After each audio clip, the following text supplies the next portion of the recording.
So boys and girls, देखिए आज का टॉपिक है rules and regulation of environment, जो कि ईवीएस का सेमेस्टर 2 का ईवीएस का फर्स्ट क्लास, सेमेस्टर 2 का ईवीएस, बात समझे ना। यूनिट 2 का फर्स्ट क्लास हम लोग करें। अरे चैप्टर का नाम है, लिखिए पहले कॉपी में, कॉपी निकाल लीजिए, नोट्स बनाएंगे अभी हम लोग। लिखिए rules and regulation of environment, दे दिए हेडिंग,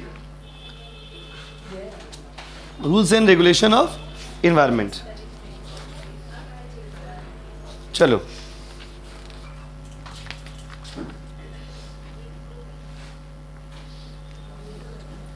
देखिए,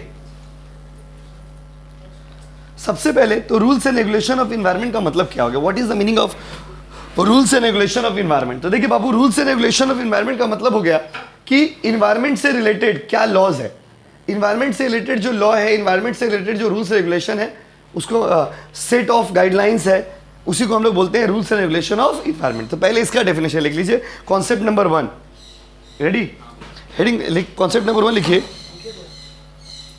rules and regulation of environment, rules and regulation of environment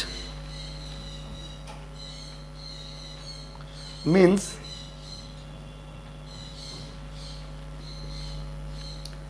the set of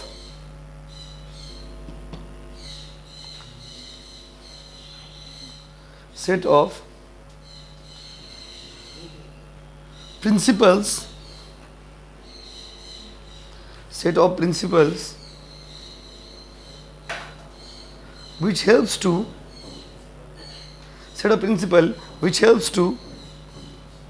protect the environment,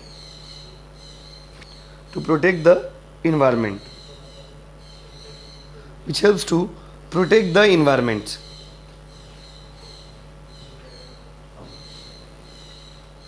उसका लिखिए, these are, उसी में these are also known as, भेजिए Arun, these are also known as environmental law, these are also known as environmental law, these are also known as environmental law। आपसे पूछेगा ना environmental law क्या है, पूरा चिपका दीजिएगा, पूरा डेफिनेशन लिख दीजिएगा, इसी को हम लोग क्या बोलते हैं बाबू, इन्वायरमेंटल लॉ। अब साथ साथ जो सब्जेक्ट है सिर्फ 3 से 4 महीना आपको मिला है, इस बार 4 महीना सिर्फ आपको मिला है, बात समझे ना। और देखिए अभी इस बार आप लोगों को सेमेस्टर 2 पता ही नहीं चला, एग्जाम आ गया, देखिए। और अब फाइनल भी, अब तो फॉर्म फिलअप भी कर ही दिए होंगे आप लोग, और अब फाइनल एग्जाम भी दे ही दीजिएगा। तो छाप नहीं, अगला महीना में इस टाइम में हम लोग एग्जाम देने के लिए रेडी हो रहे होंगे, फाइनल एग्जाम देने के लिए। चलिए आइए अगला लिखिए, पॉइंट नंबर 2। तो इन्वायरमेंटल लॉ पूछेगा चाहे रूल्स रेगुलेशन पूछेगा, आंसर विल बी सेम। अब इन्वायरमेंटल लॉ इंडिया में क्या क्या है, वैसे तो बहुत सारा लॉ है, 2-4 तो ना एग्जांपल लिखते हैं। लिखिए concept number 2, environmental laws in India, environmental laws in India, environmental laws in India.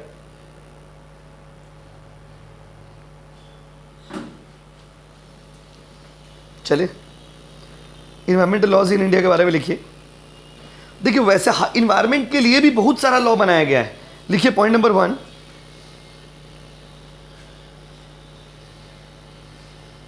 Water act 1974, water act 1974,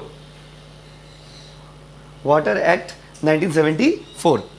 पानी को रोकने के लिए, पानी के से रिलेटेड, पानी के साथ कैसे रहना है, पानी के साथ क्या होना चाहिए क्या नहीं होना चाहिए, किस तरह से आप प्रोटेक्ट करोगे नहीं करोगे, पोल्यूशन नहीं फैलाना चाहिए, ये सब से related water protection and control act बनाया गया है। कौन से ईयर में बताइए, 1974 में। दूसरा लिखिए water says act, water says CESS, says act 1974,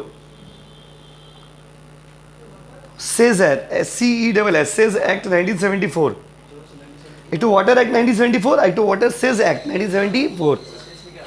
अलग अलग चीज का अलग अलग लॉ है, पढ़ाएंगे आपको अभी डिटेल में। अगला लिखिए एयर एक्ट 1977, एयर एक्ट 1977। उसके बाद forest conservation act 1980, forest conservation act 1980, yes, forest conservation act 1980। उसके लिखिए environmental protection act 1986, environmental protection act 1986, उसके बाद 86, उसका लिखिए 1996, उसका लिखिए public liability insurance act 1991, public liability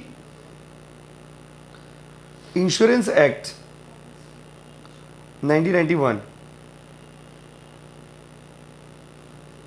1991, उसका लिखिए, हो गया। लास्ट लिखिए biological diversity act 2002, biological diversity act 2002। ऐसे बहुत सारे एक्ट है, कुछ कॉमन एक्ट्स का नाम, लॉ का नाम आपको हम लोगों ने लिखवा दिया। आपसे पूछेगा एनवायरमेंटल लॉ इंडिया में कौन कौन सा है, तो सब चिपका देना नाम, बात समझे ना। चलो देखो, बायोलॉजिकल डाइवर्सिटी एक्ट 2002। चलिए अब सवाल यह है कि इन्वायरमेंट के लिए लॉ का दरकार क्यों है, तो अगला टॉपिक यही आपका, लिखिए necessity of environmental law.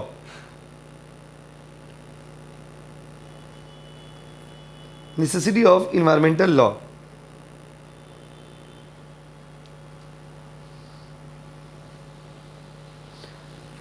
Environment के लिए लॉ क्यों जरूरी है भाइयों और बहनों? जैसा कि आपको पता होगा, पूरा का पूरा इकोसिस्टम ही इन्वायरमेंट से, नेचर से ही तो इकोसिस्टम चलता है। अब हम लोग नेचर का इस्तेमाल सही से नहीं करेंगे तो नेचर हम लोग नेचर के साथ खेलेंगे, नेचर हम लोग के साथ खेलेंगे। तो इसीलिए आपका लॉ क्यों ज़रूरी है, जिससे नेचर को प्रिजर्व कर सके। पेड़ पौधों को रैंडमली काटना, जीव जंतुओं को रैंडमली ख़त्म कर देना, लोग अपना पर्पस के लिए, अपना खाने पीने के लिए जीव जंतुओं को मारना, तो हर चीज़ के लिए एक लॉ बनाया गया। क्यों बनाया गया लॉ बताइए? जिससे कि नेचर को प्रोटेक्ट कर सके, इन्वायरमेंट को प्रोटेक्ट कर सके। तो आपसे पूछा कि भाई इन्वायरमेंट के लिए लॉ का ज़रूरत क्यों है, तो वही लिखने वाले, लिखिए point number 1, environmental law helps to establish, environmental law helps to establish, environmental law helps to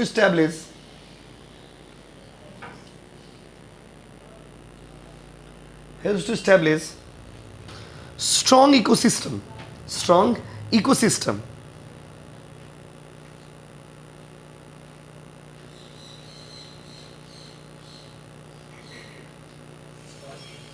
उसका लिखिए, हाँ पॉइंट नंबर 2। उसके बाद तो उसमें कैसे होगा बाबू, उसके बाद मतलब अलग पॉइंट लिखिए। इन्वायरमेंटल लॉज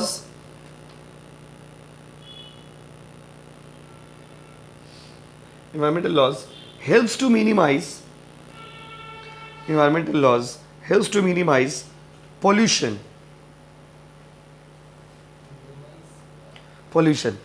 को रोकने में भी ये हेल्प करता है। Point number 3, environmental laws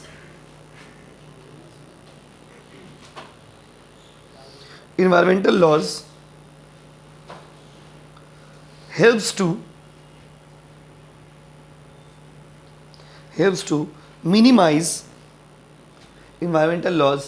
to minimize climatic changes. Environmental laws helps to minimize climatic changes.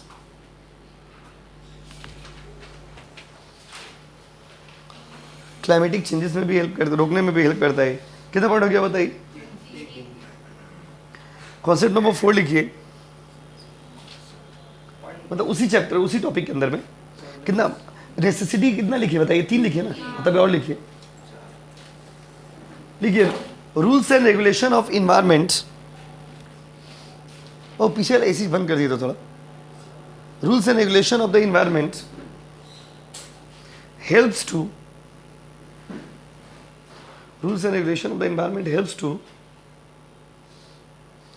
manage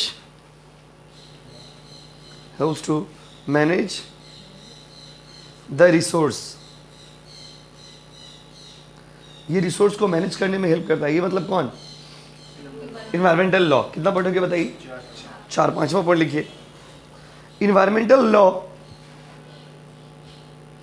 environmental law prevent and protect, environmental law prevent and protect from pollution, prevent and protect from pollution. कितना point हो गया बोलो, और एक तो लिखो, environmental laws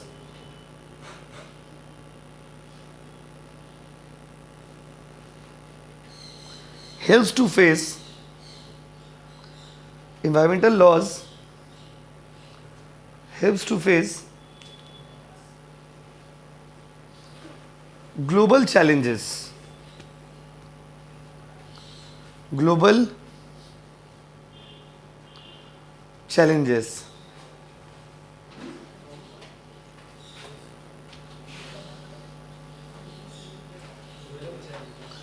हो गया, अगला कितना पॉइंट हो गया बताइए।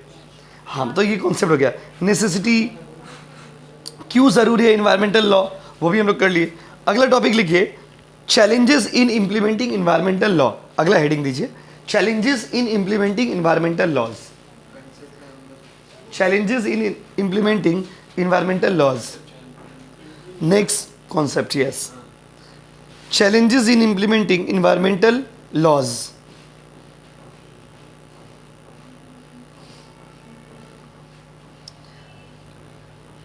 Challenges in implementing environmental laws, challenges in implementing environmental laws.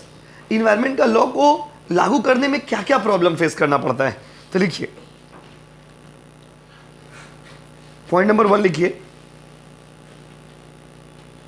देखिए, अगर कोई इन्वायरमेंट, जैसे चमड़ा इंडस्ट्री है जहां पे चमड़ा का कारोबार होता है, तो चमड़ा इंडस्ट्री में प्रॉब्लम क्या है। अब चमड़ा इंडस्ट्री वाला लोग कभी नहीं सपोर्ट करेगा कि इन्वायरमेंटल लॉ आए, क्यों बताइए, क्योंकि सबसे ज्यादा इन्वायरमेंटल पॉल्यूशन वो लोग ही स्प्रेड करते हैं।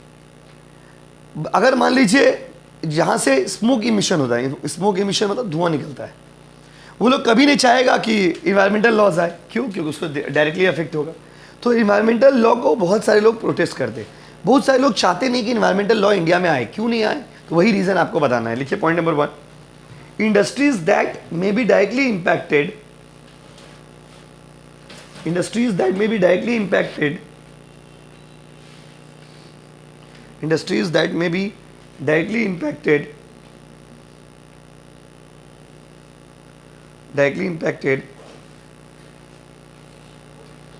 comma, they resist changes, they resist changes। वो लोग हमेशा इस चीज का ऑपोजिशन में जाते हैं, लोग अपोज करते, they resist changes। जो इंडस्ट्री को डायरेक्टली प्रभाव पड़ेगा वो कभी नहीं चाहेगा कि इन्वायरमेंटल लॉ आए। कितना पॉइंट हो गया बताइए। दूसरा लिखिए,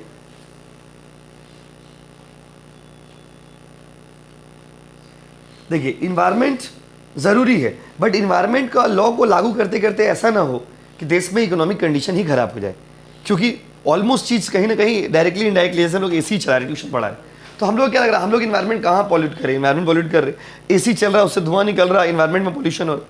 तो ऐसा ना हो कि इन्वायरमेंट को बचाने के चक्कर में इकोनॉमिक कंडीशन खराब हो जाए।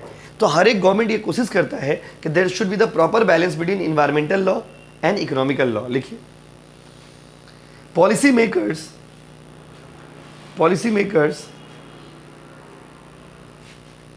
must balance, policymakers must balance environmental goal with economic goal, environmental goal with economic goal।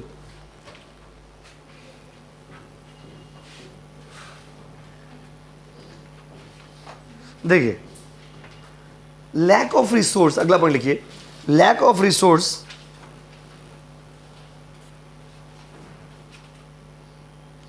Lack of scope, sorry lack of resource, हाँ लैक ऑफ रिसोर्स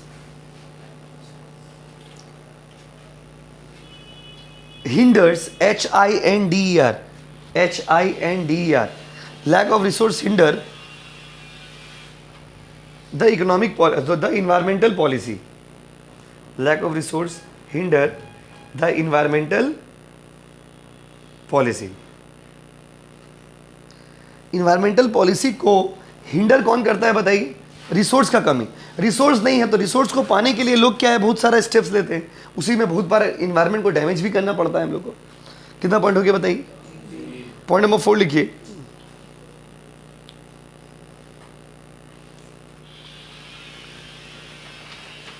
लिखिए, meeting environmental standards, meeting environmental standards, meeting environmental standards, meeting environmental standards are very expensive. जो law बनाया गया India में वो सब बहुत expensive है। कितना पढ़ोगे बताइए? 4-5वां लिखिए।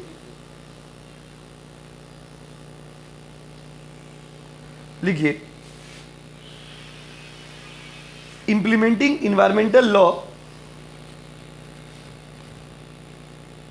implementing environmental law can be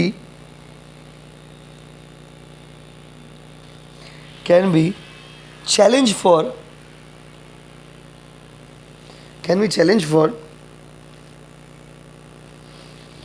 technological development. Environment को ग्रो करिएगा तो टेक्नोलॉजी पे इफेक्ट पड़ेगा। उसका लिखिए,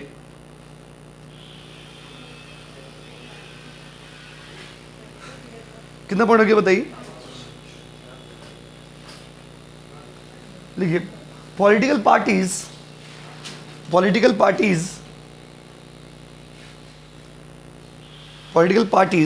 due to their personal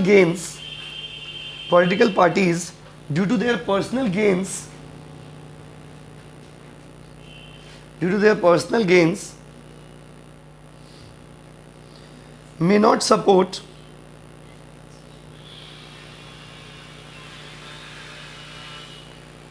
may not support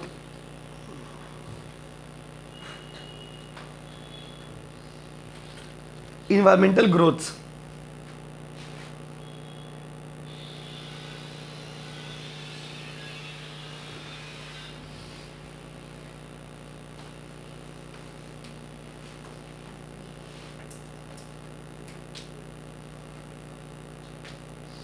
अगला लिखिए, हो गया टॉपिक भी complete.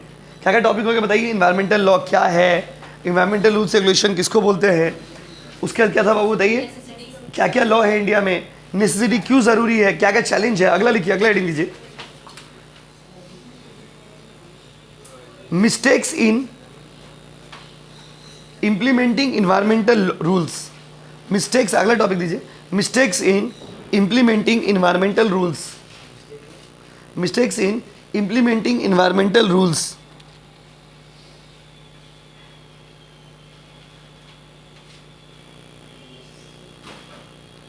Mistake in implementing environmental rules. देखिए, इंडिया में जिन लोगों ने इन्वायरमेंट का रूल बनाया उन लोगों ने कुछ मिस्टेक्स किया था। आपसे पूछेगा वो कौन कौन सा मिस्टेक क्या बताइए? लिखिए, point number 1, scope and boundaries, scope and boundaries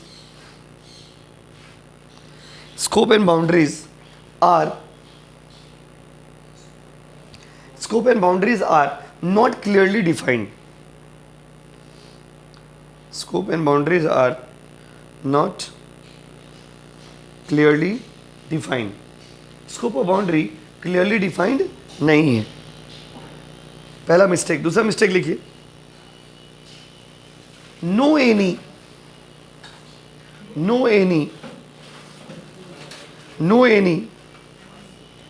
appropriate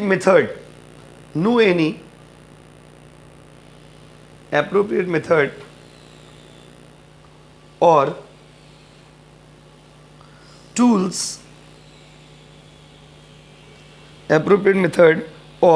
tools had been chosen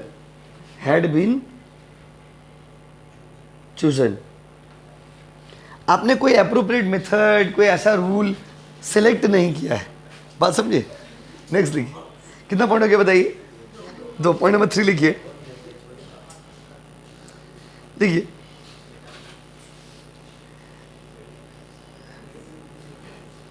देखिए the right collection, the right collection, the right collection and the right collection and verification of data, the right collection and verification of data had not been done. सही data collection नहीं हुआ, मतलब ये सब mistake है India के law में। कितना पॉइंट हो गया बताओ? अभी और मिस्टेक है, लिखिए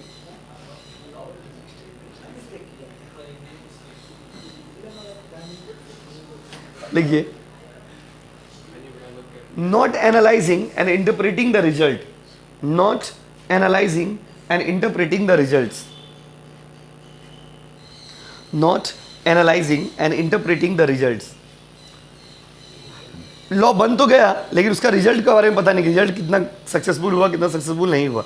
not analysing and interpreting, INTERPRETING,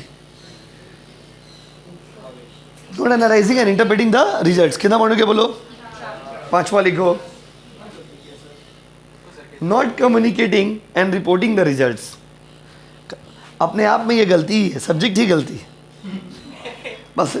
not communicating and reporting the results, ये सब आप लोगों को पढ़ा रहा, कितना इन्वायरमेंट को प्रोटेक्ट करते हो देखते हैं। Not communicating and reporting the results. Last लिखिए, नॉट रिव्यूइंग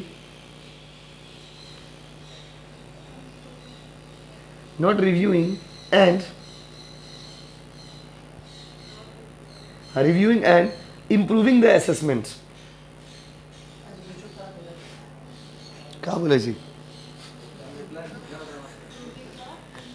क्या बोल रहे? क्या लिखे? Not improving assessment. ओके, मतलब लॉ के बारे में बस खाली लॉ बना दिया है लॉ मेकर्स लोग, उसके बाद लॉ में क्या हो रहा है नहीं हो रहा कोई उसका ऊपर इंटरेस्ट नहीं है। यही इंडिया में मिस्टेक है कि लोग इन्वायरमेंट का लॉ तो बनाते हैं, उसको फॉलो कितना करते हैं। आप ही लोग देखो ना, सेम 1 में ईवीएस पढ़े हो, सेम 2 में ईवीएस पढ़े हो, इतना ईवीएस दिया है जैसे कि आप लोग कितना इन्वायरमेंट को प्रोटेक्ट करते हो। आप सिर्फ एग्जाम पास करने के लिए पढ़ते हो, वो भी एग्जाम से 1-2 दिन पहले। बात समझ रहे ना? ये सब्जेक्ट ऐसा ही है, किक ही नहीं आता, किक नहीं आ रहा। क्या नहीं आ रहा बाबू? किक। पढ़ना तो पड़ेगा। तो सब सब्जेक्ट में किक नहीं आ रहा तो इन्वायरमेंट को प्रोटेक्ट करने में कहां से किक आएगा? लिखिए अगला पॉइंट, समझिए। देखिए अगला हेडिंग दीजिए, wild life protection act. Wild life, अब इसके बारे में लिखेंगे, अरे उसके बारे में जी। अगला हेडिंग, हाँ, wild life protection act. Wild life protection act, wild life protection act. देखिए आप लोग का अच्छा किया ना, नॉन एमसीक्यू कर दिया। अगर एमसीक्यू रहता ना तो आप लोग का इंग्लिश और खराब हो जाता, जितना खराब है अभी उससे और खराब हो जाता। मतलब इतना अच्छा है। देखो नॉन एमसीक्यू पेपर हुआ तो आपका राइटिंग स्किल बहुत इंप्रूव हुआ, क्योंकि जब आप कोई बड़ा एग्जाम में जाओगे तो राइटिंग स्किल बहुत मैटर करता है। और पहले क्या था ना, ओल्ड सिलेबस इजी था क्योंकि वो एमसीक्यू था, लेकिन वो बहुत रिस्की होता था क्योंकि आपको कुछ ठीक से लिख ही नहीं पाते थे बच्चे लोग। अगला है बाबू वाइल्ड लाइफ प्रोटेक्शन एक्ट। सुनो, देखिए आस्ते, वाइल्ड लाइफ, आप इंग्लिश सुने नहीं हो क्या? वाइल्ड मतलब जंगली, क्या यार, come on. Wild life protection act. सुनो, वाइल्ड लाइफ प्रोटेक्शन एक्ट 1970, पहले इसके बारे में समझिए फिर लिखाएंगे। वाइल्ड लाइफ प्रोटेक्शन एक्ट 1972 में आया था। वाइल्ड, अभी लिखना नहीं, हम लिखवाएंगे आपको पूरा, बहुत लॉन्ग क्वेश्चन है, पहले समझ लीजिए थोड़ा सा। वाइल्ड लाइफ प्रोटेक्शन एक्ट 1972 में आया था। वाइल्ड लाइफ प्रोटेक्शन एक्ट एक ऐसा लॉ है which was implemented in India to protect the life of species in the wild. जो जंगलों में जो प्रजाति रहते हैं, जंगलों में जो जानवर रहते हैं, उन लोगों का जिंदगी को, उनका लाइफ को प्रोटेक्ट करना। जैसे आप लोगों को पता होगा शायद, सलमान भाई का ऊपर, सलमान भाई का नाम सुने? सलमान खान हिरन को मारा तो उसके ऊपर इतना बड़ा केस है, अभी तक उसके ऊपर केस चल रहा। लोग अभी भी गुस्सा में, सलमान खान से बहुत सारे लोग गुस्सा में इसीलिए क्योंकि देखो अब क्या है, देखो मेन क्या होता है, हम लोग इंडिया है, इंडिया में रिलीजियस डाइवर्सिटी, बात समझे, बहुत सारा है। तो इस कारण से क्या, कुछ लोग, कुछ कम्युनिटी ऐसा भी है इंडिया में जो लोग हिरन को पूजा करता है। अब वो लोग बहुत गुस्सा में, ऊपर से हिरन ऐसे भी कम है, तो हिरन का शिकार करने के कारण उसको इतना कंट्रोवर्सी हुआ, इतना क्रिटिसाइज लोग किए। अब वो सही है कि गलत है वो बात का बात है, लेकिन देखिए इस लॉ है, इसी कारण से ना उसको जेल हो रहा है, इसी कारण से ना उसको सजा हो रहा है। क्यों बताइए? क्योंकि वाइल्ड लाइफ प्रोटेक्शन लॉ है। आप जंगली जातियों को, आप सुंदरबन की तरफ जाओगे, हम लोग का वेस्ट बंगाल में सुंदरबन, सुंदरबन में आप जानवर, मतलब खतरनाक खतरनाक जानवर आपको देखने को वहाँ पे मिल जाएगा, लेकिन वो सब वाइल्ड लाइफ प्रोटेक्शन है वो एक तरह का। इसका मतलब ये नहीं कि आप वहाँ पे जाकर के शिकार करिएगा, जानवरों को गोली से उड़ा दीजिएगा, बम से उड़ा दीजिएगा, ऐसा थोड़ी है। वो जानबूझ करके गवर्नमेंट उसको प्रिजर्व किया है, गवर्नमेंट उसको प्रोटेक्ट करके रखा, क्योंकि जानवर भी, आप लोग ये सुने होंगे, याद नहीं हमको एग्जैक्टली, इंडिया में कुछ चीता का कमी हो गया था, समझे? तो मोदी जी बाहर कंट्री से चीता को लेके आए, सोच के देखिए, क्योंकि जानवर भी रहना जरूरी है भाई, नहीं तो इकोसिस्टम चलेगा कैसे? सिर्फ इंसान से तो प्रॉब्लम, इन्वायरमेंट में प्रॉब्लम ही प्रॉब्लम है, तो जानवर का रहना भी जरूरी है इकोसिस्टम को बैलेंस करने के लिए। तो वाइल्ड लाइफ प्रोटेक्शन एक्ट जो है वो 1972 में आया था, और ये एक्ट जो है ये प्रोटेक्ट करता है the species staying in the wild life. जो वाइल्ड लाइफ जो है उससे रिलेटेड लॉज, रूल्स रेगुलेशन ये बताता है। कौन? Wild life protection act, wild life protection act. लिखिए, देखिए, लिखिए, लिखिए, दिस लॉ वाज, अब इसके बारे में कर लिखते हैं नॉन स्टॉप, भर दीजिए एकदम बाल्टी भर भर के। लिखिए, this law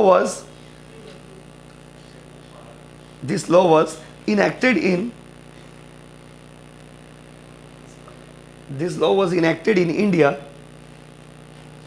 This law was enacted in India on 9th September 1972.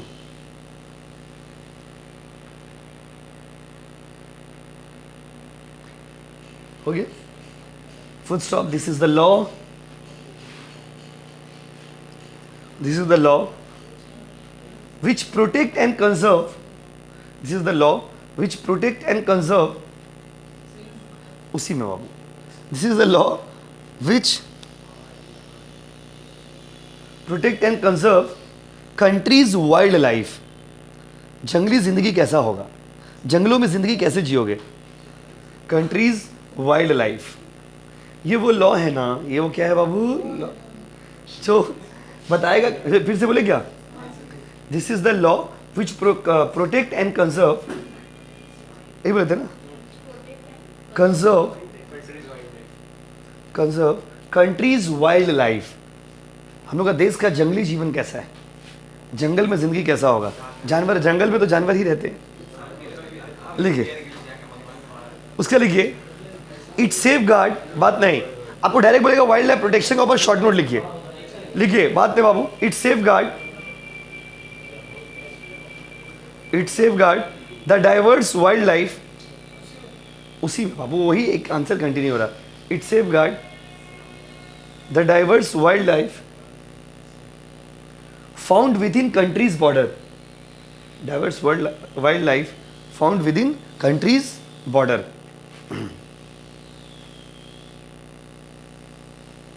उसके लिखिए, एट कंट्रीज बॉर्डर, उसका लिखिए, it helps to preserve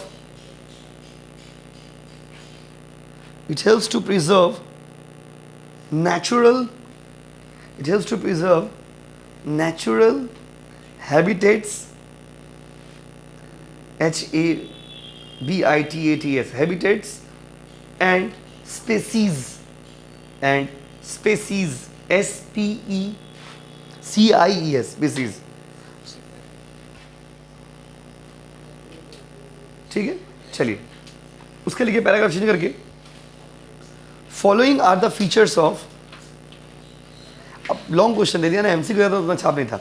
following are the features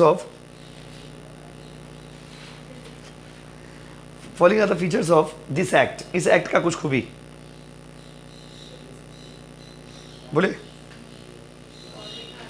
point number, yes, point number 1 लिखिए,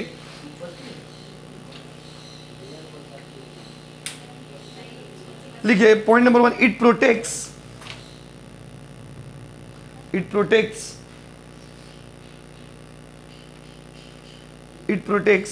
endangered species, it protects endangered, ENDANGERED, it protects endangered species, SPECIES, species. Endangered species मतलब क्या बोलिए तो?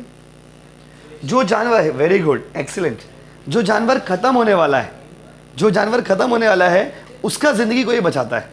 जो जानवर एकदम खत्म हो गया है तो उस तरह के जानवर को ये प्रोटेक्ट करता है। बात समझिए ना, जो जानवर एकदम खत्म होने वाला है, जो जानवर अब है ही नहीं, ऑलमोस्ट एक्सटिंक्शन पे, एक्सटिंक्शन मतलब खत्म होने वाला है, उन लोगों को ये बचाता है। कौन बताइए? ये लॉ, ठीक है। और पूरा अगला पॉइंट लिखिए,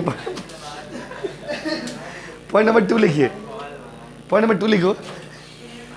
आप लोग भी हाई लेवल का नोटी हो, लिखो पॉइंट नंबर 2 लिखो। बात लिखिए ये वाला पॉइंट, पॉइंट नंबर 2 लिखिए। इट स्टॉप्स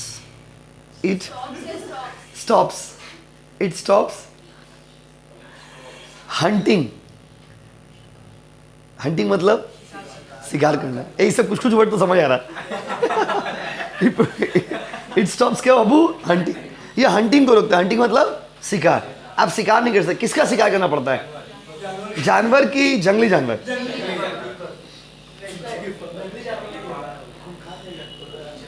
इसका लिखिए पॉइंट नंबर 3 लिखिए,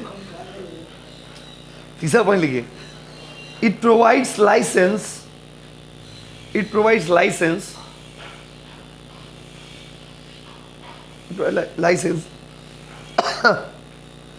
फॉर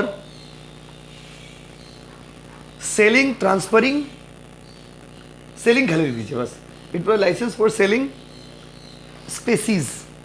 कौन कौन जानवरों को बेच सकते हैं उसके लाइसेंस लेना पड़ेगा। लाइसेंस लेने के लिए क्या लॉ होगा ये भी कौन बताता है? Wildlife protection act. लिख लिए हो? कितना पॉइंट लिखिए बोलो?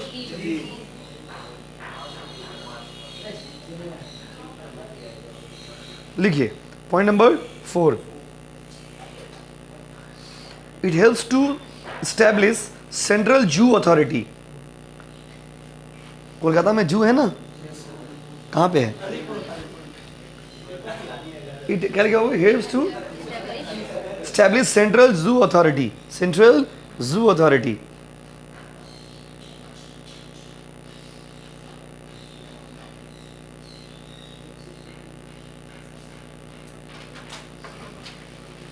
पॉइंट नंबर लिखिए। It helps to appoint chief. It helps to appoint chief wildlife WILD wildlife warden, WARDEN warden, chief wildlife warden, WARDEN warden, WARDEN warden।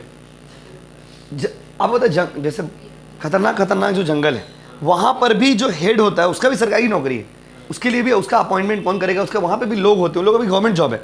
जो लोग जंगलों का सुरक्षा के लिए तैनात है उन लोगों का गवर्नमेंट जॉब है। इवन रिस्की लाइफ है उन लोग का, ऐसा नहीं कि देख बेटा शेर ही खा गया करके, लेकिन उन लोग का पूरा एक ट्रेनिंग होता है, पूरा प्रॉपर पढ़ाई होता है। तो ये सब चीज़ कौन सिखाता है? Wildlife protection act. आपसे ना वाइल्ड लाइफ प्रोटेक्शन के बारे में कुछ भी पूछेगा, features, objective, meaning, short note, पूरा इतना लिख दीजिएगा बस हो गया। कुछ भी पूछेगा। क्लियर है गाइस? एक क्लास और करेंगे, चैप्टर खत्म हो जाएगा हम लोग का। Thank you so much. ज़्यादा पढ़ के क्या करेंगे?